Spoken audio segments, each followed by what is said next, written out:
Alright, today's lesson is going to be on runway incursions. Kind of a random lesson, but my DPE sends a book to us before, well, he calls it the book, before your check ride, and it has kind of like information that you need to know. And on it, it said runway incursions. You will teach this during your practical. So I don't know if this is like the one lesson that like I'm going to be teaching to him, because I know that they pick like one that you get up there with your presentation and like draw on the whiteboard and basically teach to him like he's a student. So I don't know if this is like that lesson or if this is just something that he has seen like other students not do well on, so he wants to make sure that everyone is spending time on it. I don't know, but I'm gonna practice teaching it. I put together my presentation last night. My presentation has notes under it of like what I need to also go over, so we're just gonna get into it. All right, so the objective for the student during this lesson is to understand runway incursions, what they are, ways that we can prevent them, and why they happen. So our sections that we're going to go over within runway incursions are: what are runway incursions, the importance of a sterile cockpit, taxi operations, taxi clearances, and taxi route planning. Non-towered airport taxi operations, taxi safety techniques, after landing taxi operations, and challenges of night and low visibility operations. But what I would have my students typically do is I'm going to have them review presentations with all the images, and I usually put links to videos in my presentation. So the night before a lesson, they should go over the presentation, watch the videos, and then write down any questions that they have for me. And then the next day when we come in, they can ask me those specific questions so we can dive deeper into it, so they can like fully get an understanding of it.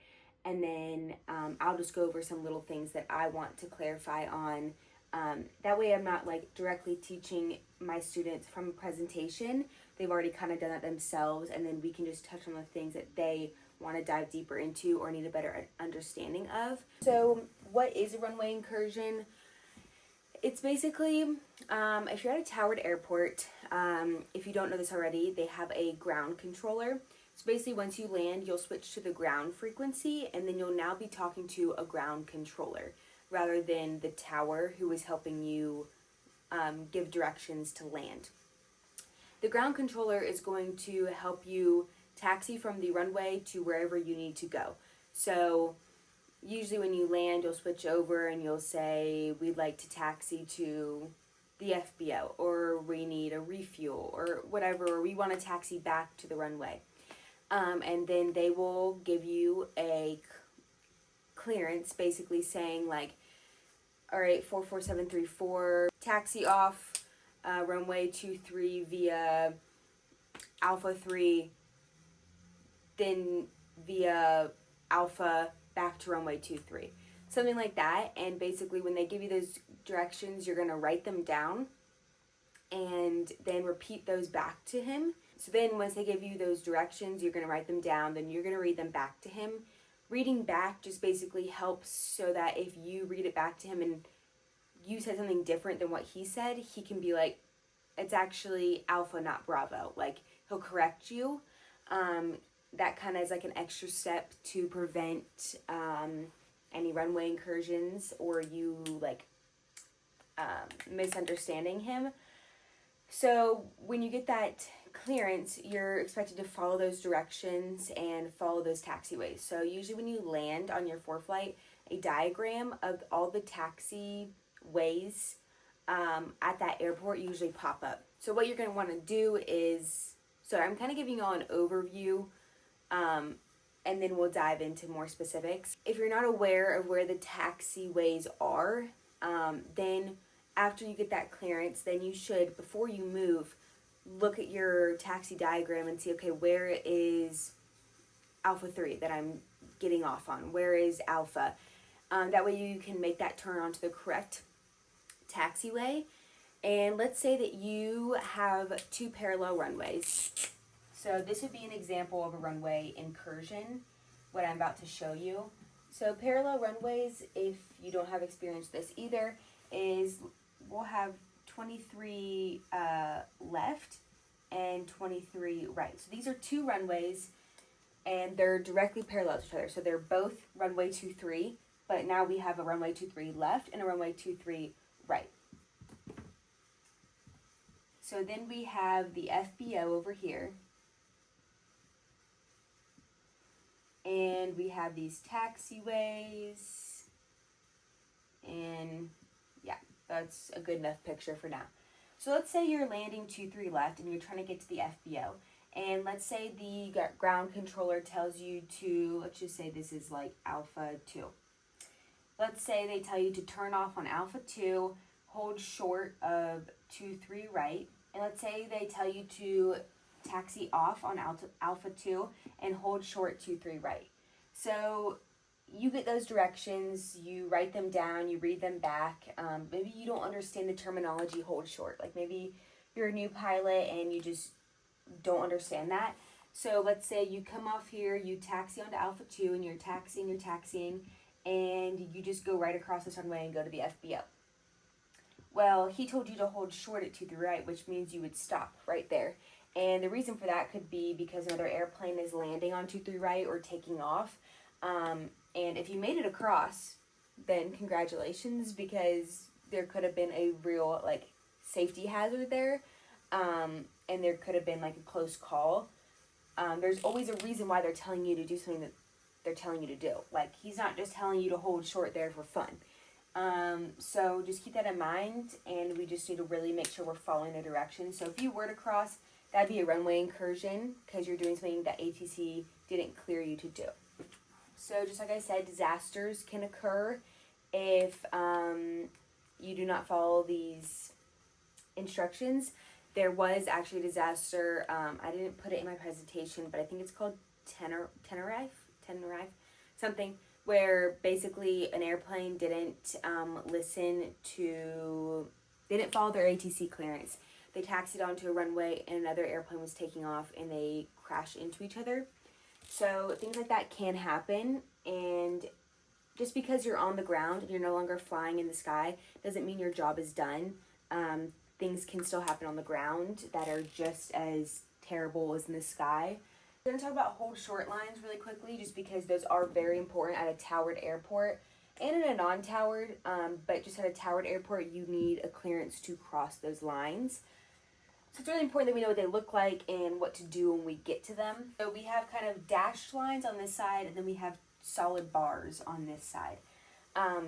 So when we are coming up to a runway, we see these lines, and these basically tell us like where the active runway starts. So if you were to cross these lines, or any part of your aircraft is on these lines, then you are on the active runway.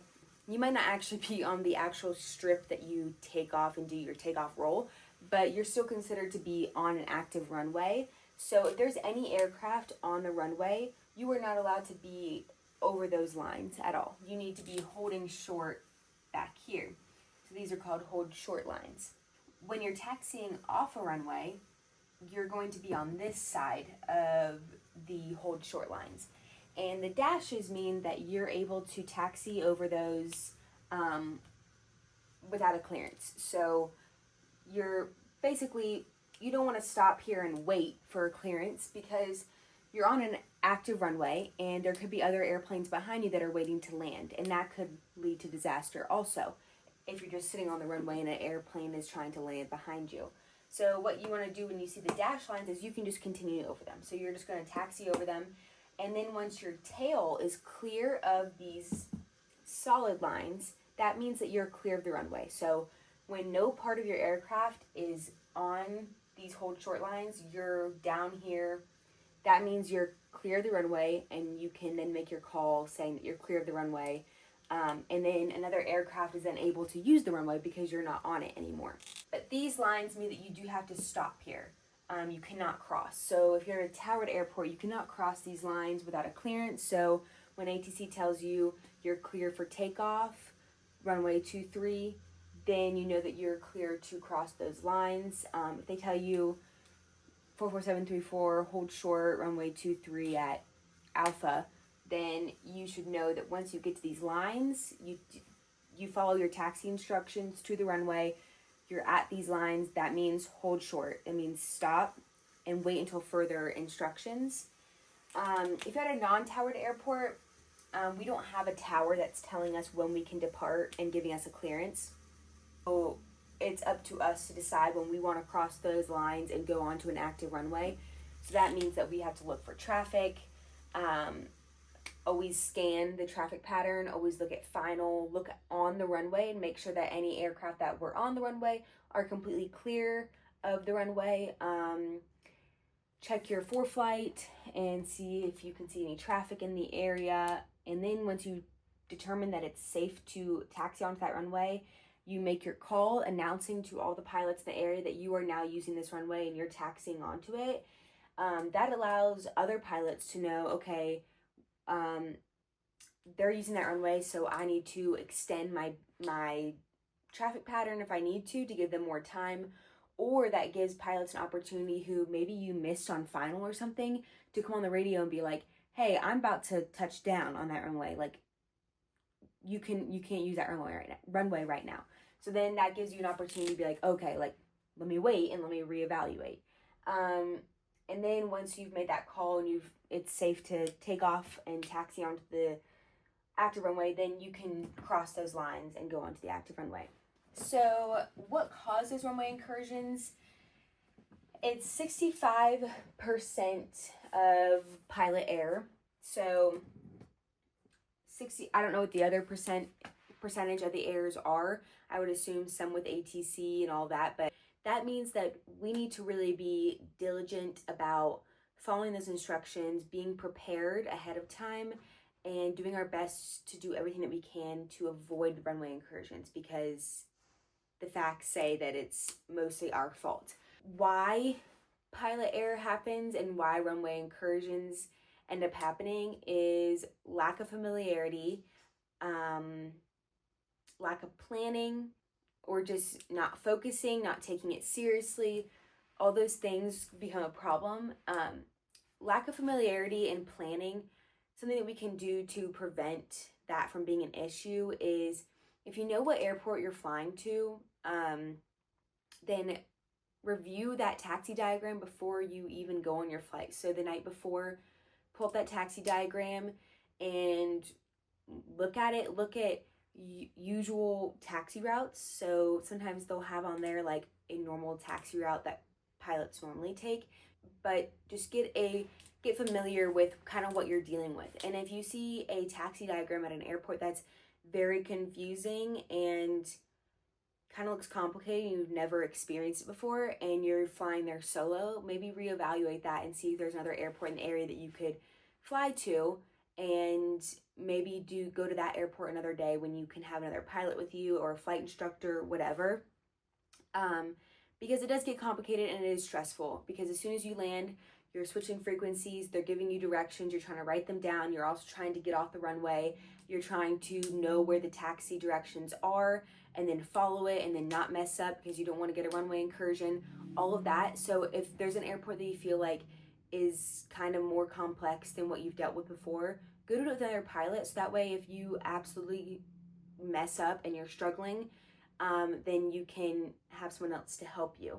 And always ask if you don't know. So if they say, so if you're taxiing and then you're like, wait, I don't know if he said Alpha 2 or Alpha 3, then just stop, say, hey, was it Alpha 2 or Alpha 3? They'll say back to you really quick, and then you can turn where the correct taxiway. Okay, so now we're gonna get into sterile cockpit. So sterile cockpit basically means there's no talking, there's no distractions. People who are in the plane are also looking for traffic and looking for other things that may look abnormal, and then saying something if they see something. So if you have passengers in the plane, your passengers in the critical phases of flight should be following the sterile cockpit rules. So our critical phases of flight are taxi, takeoff, and landing. And then if there's any other phases of flight where the pilot deems it to be critical phase or just needs to focus extra, then you let your passengers know, hey, we need a sterile cockpit right now. So before you take passengers, you should always let them know about a sterile cockpit, because not everyone flies or is a pilot, and they probably don't know what that means. So whenever I brief my passengers, I always include that, and I say, during the critical phase of the flight, which is going to be taxi, takeoff, and landing, we need a sterile cockpit, and I'll remind you right before those phases, like, hey, we need a sterile cockpit right now, and you need to be not talking, not causing any distractions, and looking around, saying something if you see something. As far as the pilot's role for a sterile cockpit, you shouldn't have a ton of distractions, so your phone should be turned off. Just don't get distracted by unnecessary things. You should just be focused on the task at hand. Like if you're taxiing and you're trying to like set up your navigation or something, you should be waiting to do that until you get to the hold short lines, or you get to the run-up area, whatever, until you're stopped and you can just focus on that. When you're taxiing, you should just be focusing on taxiing. Okay, now we're going to get into taxi operations. So I'm definitely going to teach this to you in the plane, just because you have to learn how to taxi, and then also as you taxi more and more, you'll get the hang of it. But basically, steering and maneuvering, you are steering the airplane on the ground with your feet. So we have the yoke, and we use that to fly in the sky. But we don't need to touch that on the ground. It's not going to do anything for us, so we're just going to use our feet. We're going to use the bottom pedals, because the top of the pedals are brakes, and if we're using those a ton during taxiing, we're going to wear out the brake pads. Just use little inputs at first. We're going to taxi slowly, so the Cessna I fly, we keep the power setting at like 1,000. The Piper Warrior, we keep it at like 1,200. It'll say that probably on your checklist, what to keep your RPMs at. But we want to make sure we keep our RPMs at that and keep our hand on the throttle at all times while we're taxiing. That way, if like we're coming up to a turn and we look like we're kind of going a little too fast, we can pull that power back really quickly. And if we're coming up to a hold short line and we see that, oh, we're kind of going fast and we need to brake, then we can pull that power quickly and get stopped before those hold short lines. And we're just going to taxi super slow to start you out, and we should always be taxiing slow. We should never be gaining airspeed on taxiing. Stay on the center line. So for a student pilot, when you're sitting in the left seat, your right leg, since that's closer to the middle of the airplane, you should be trying to line that up with the center line on the taxiways, and that'll keep you pretty straight and center on the taxiways. Another important thing about taxiing is being aware of your surroundings, situational awareness, because there's other airplanes coming off runways, going onto runways, taxiing back to FBOs, back to hangars. It gets a little chaotic. At towered airports, like I said, they'll be giving each plane taxi instructions, so it's really crucial that you follow those instructions they give you, because they could also be taxiing someone else around you, and say you make the wrong turn and then now you're on that other airplane's taxiway, you're at risk of colliding into them. So make sure you follow your instructions. At a non-towered airport, it's up to you to decide how you want to get to the runway. So look at your taxi diagram before you start taxiing, and you're going to make your call to state your intentions to other pilots of, this is what I'm doing, and then you should also be listening on the radio to what other pilots in the area are doing also. So if another airplane is saying, I'm taxiing on Alpha back to Hangar 9, and you're at Hangar 9 trying to taxi on Alpha to your runway, maybe wait for them to get back to the hangar before you taxi onto that taxiway, because then you're going to run into each other.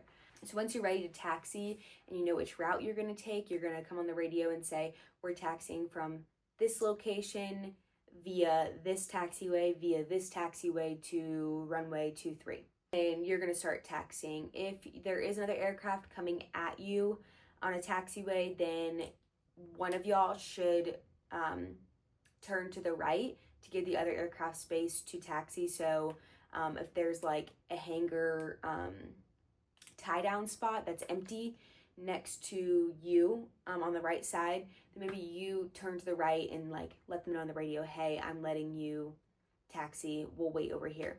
You should also be looking out for vehicles, because at airports, they have fuel trucks running around, just all sorts of vehicles. There could be police on the airport grounds, so you need to watch out for them. Technically, they have to give you the right of way, but they're not always paying attention, so just always be on the lookout for them. Okay, a lot of these slides I've kind of already talked about because I've just been talking about everything, so I'm just going to touch on a few things that I've missed. But at a towered airport, when you are trying to taxi to, let's say you're at the fuel pumps and you're trying to taxi back to the runway to take off, before you move from the fuel pumps, you should contact the ground controller and say, hey, this is what we want to do. We want to taxi from the fuel pumps back to the runway. And the ground controller will respond back to you and say, 44734, clear to taxi from the fuel pumps via Alpha 2 to runway 23.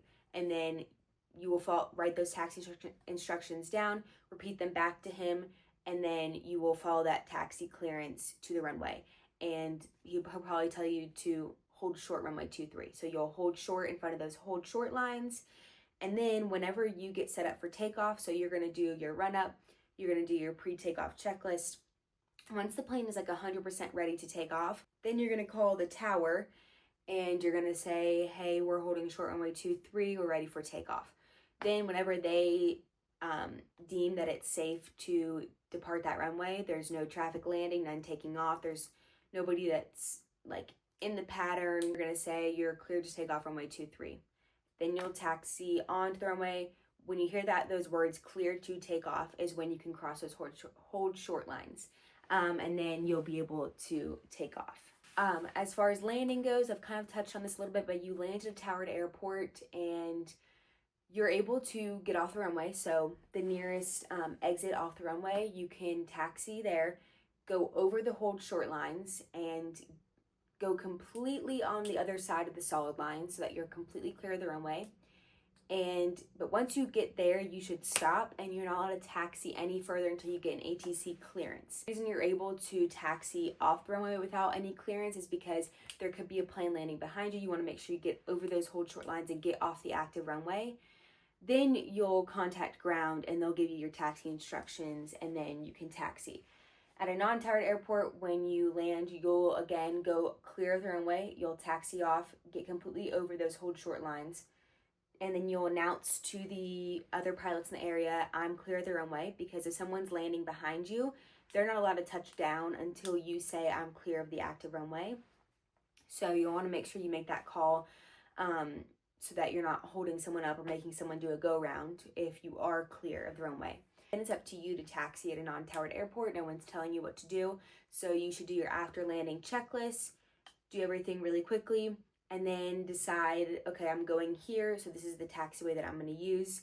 Make sure that there's no other traffic using that taxiway, and just evaluate the traffic situation on the ground. Then make your call saying, I'm going from here via these taxiways, and then you can begin taxiing.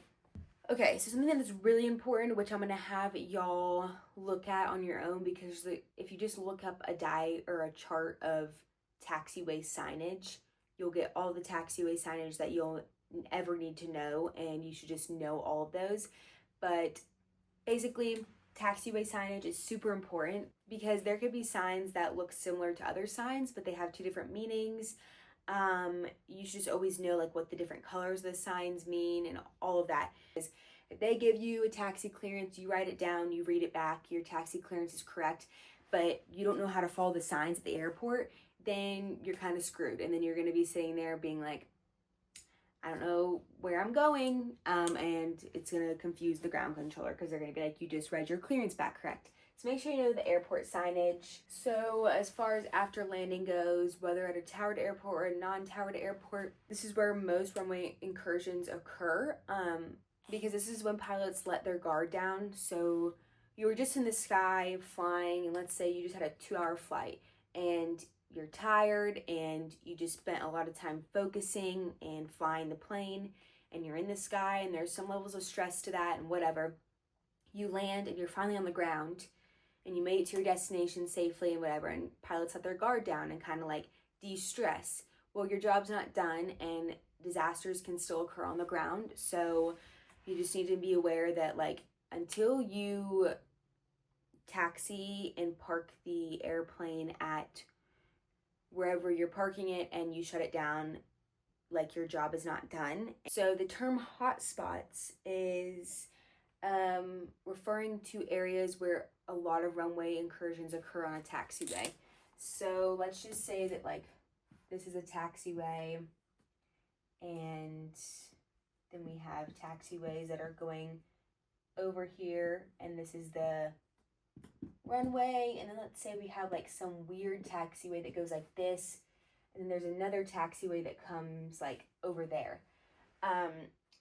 On the taxiway diagram, there will be a circle in that area, and that lets pilots know that like, hey, this area gets a little confusing, and most pilots have runway incursions here, or a lot of pilots have runway incursions here. And so if you are taxiing in that direction, you should already be aware of that hotspot because you should have briefed it before, and then you should know, okay, I need to be very careful and make sure I'm going slow and taking my time in that area so that I follow my directions correctly. And another term that I want to go over is lasso. So this is land and hold short operations. So at some airports, ATC may offer a lasso clearance. Basically, the pilot has to determine whether they want to accept this or not. So a land and hold short operation is like ATC telling you, land this runway and you should hold short of a certain taxiway or whatever. And on the taxiway diagram, you'll see the lasso, I don't know the right word, the hold short part of the lasso. Like on the runway, it'll say lasso and it'll have a line. That lets you know like this is where they want you to hold short. As a pilot, and you should know your aircraft that you're flying, you should know whether or not you're able to land and stop the aircraft before that distance. If you're not able to, then you should decline that lasso. If you accept it and then you can't stop before that lasso, then you will get a runway incursion. So low visibility operations and night operations just makes everything harder. So taxiing on the ground at night, it's harder to see the signage. So we just need to make sure, one, we know the signage very well because it gives us colors, it gives us numbers and letters, and that might help us out. We need to make sure that we are making sure that our taxi clearance is 100% correct. And before you make a turn, if you're unsure, then make sure you ask ATC. Taxiing slow is another good way to make it easier on yourself, and just focus extra hard. So make sure there's no distractions. Make sure that your like cockpit lighting is turned down so that you're able to see outside and see the signage, stuff like that. That is runway incursions. Please let me know if I left anything out or I need to fix anything, because this is gonna be taught in my check ride. I feel like I did pretty good. I feel like it's kind of hard to draw stuff and like write notes down with this lesson just because it's a lot of explaining. So yeah, that is runway incursions. And also, please like, subscribe, and comment. I'm gaining a lot of subscribers and I love it. I love all you guys' feedback on my videos. It helps a lot. Like I read every single comment. The people who are like kind of rude, I'm like, still helpful, but please don't be rude. Like it's just unnecessary. The people who are super nice and just giving me genuine feedback and want to help me, really appreciate you guys because I feel like it's helping me so much for my check ride. So yeah, like, subscribe, and comment.